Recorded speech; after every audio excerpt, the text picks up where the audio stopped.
Today we're going to be doing a review of the coil extruder. There is directions right next to the coil extruder if you forget any of this while you're working on it, but we're going to go through all the steps so you can make sure to make your coils correctly. To start, I like to make sure that I've got a bag right below the coil extruder so that I have somewhere for my coils to go, and then I can wrap them up as soon as I have them made.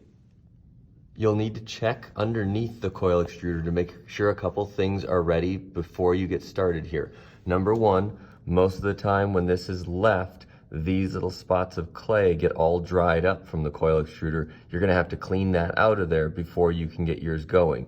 You can also touch those bits of clay, and if they're still wet and plastic, you can just add more clay on top of that without cleaning them out. But if people leave this uncovered, they are gonna dry, and so you have to start fresh. You also need to make sure that this little pin is right in here for the next step, because that's what holds this bottom part down. If that pin's not in there, you're gonna struggle with this next part.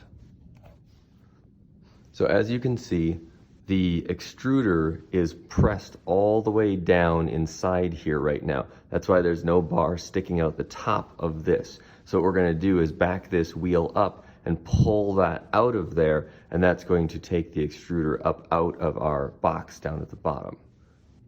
To extract the extruder, you're gonna go right clockwise, and you'll see that bar start to come up and out of the box there.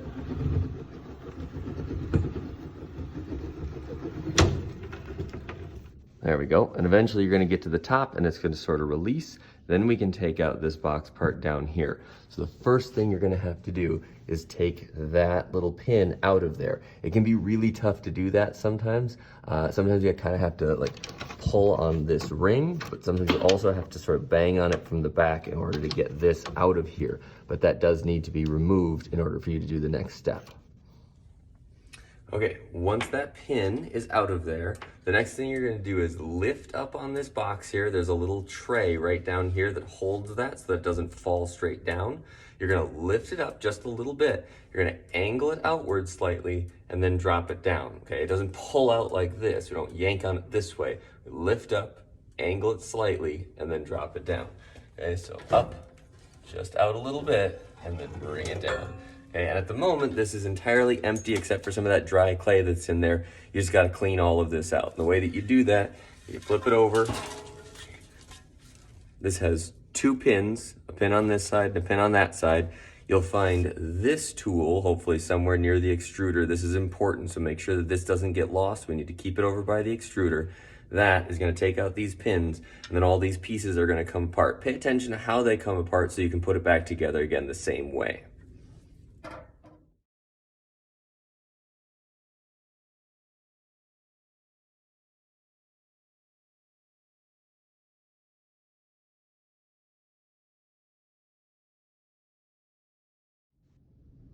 Once you've got it all cleaned out, next you're going to take a spray bottle and just give a little spritz to each of the walls of the box here, just to add a little bit of moisture to that so that it's not super dry and doesn't stick as much on the sides.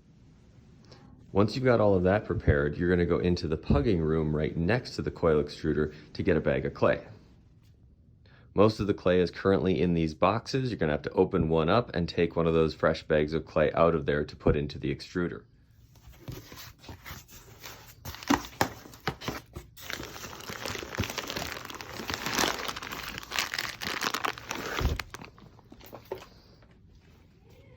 Now this is a part that seems to throw a lot of people off. I like to do it on the floor. You can also do it on a table, that's fine. But this block of clay is a little bit larger in its dimensions than what we can fit into the coil extruder there. So what we're gonna have to do is, and what the easiest thing to do is make this a little bit smaller by smacking it on the ground a few times on each of its sides. But what I see some people do is hitting it way too hard. What you're trying to do is just tap it a little bit on each side so it starts to get a little bit smaller this way and kind of stretches out this way. We want it to get longer, but a little bit smaller and a little bit smaller. When you slap slam it on the ground, this is pretty fresh, wet clay. So what happens is it just splats and it just gets really flat. And then you can't really get it into a nice compact little smaller square shape that'll fit in that extruder. So just tapping each side a little bit as you kind of turn and tap, trying to keep it square, but trying to lengthen it and squish it a bit, okay? Not flattening it like a pancake, because that's not really gonna do anything.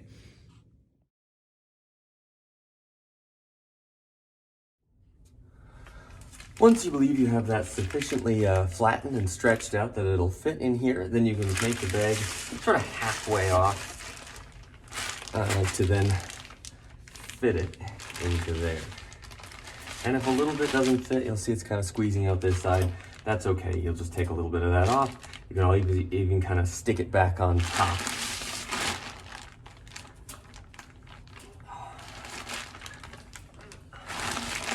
Sometimes it takes a little force.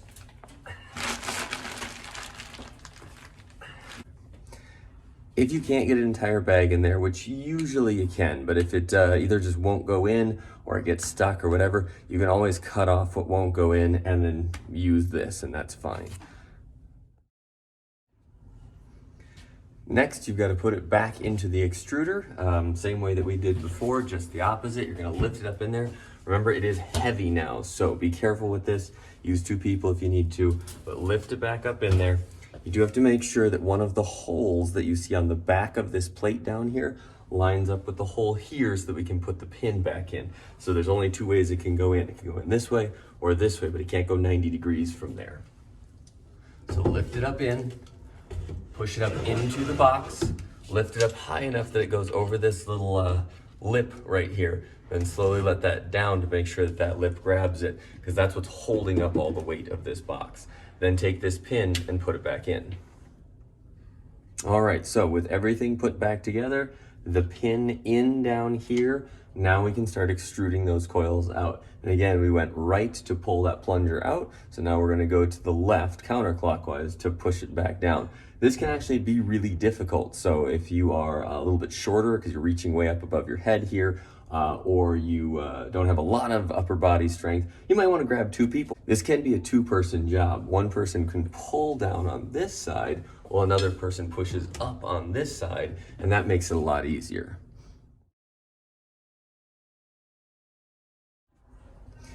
Now, to keep the coils more usable, I like to do this in small bursts. So I just made coils that are about from the coil extruder down to about where I have my bag set. And this is about where I'd stop. I wouldn't just keep going, even though there's a lot more clay in there still. I would stop here because those are relatively long coils that are plenty usable.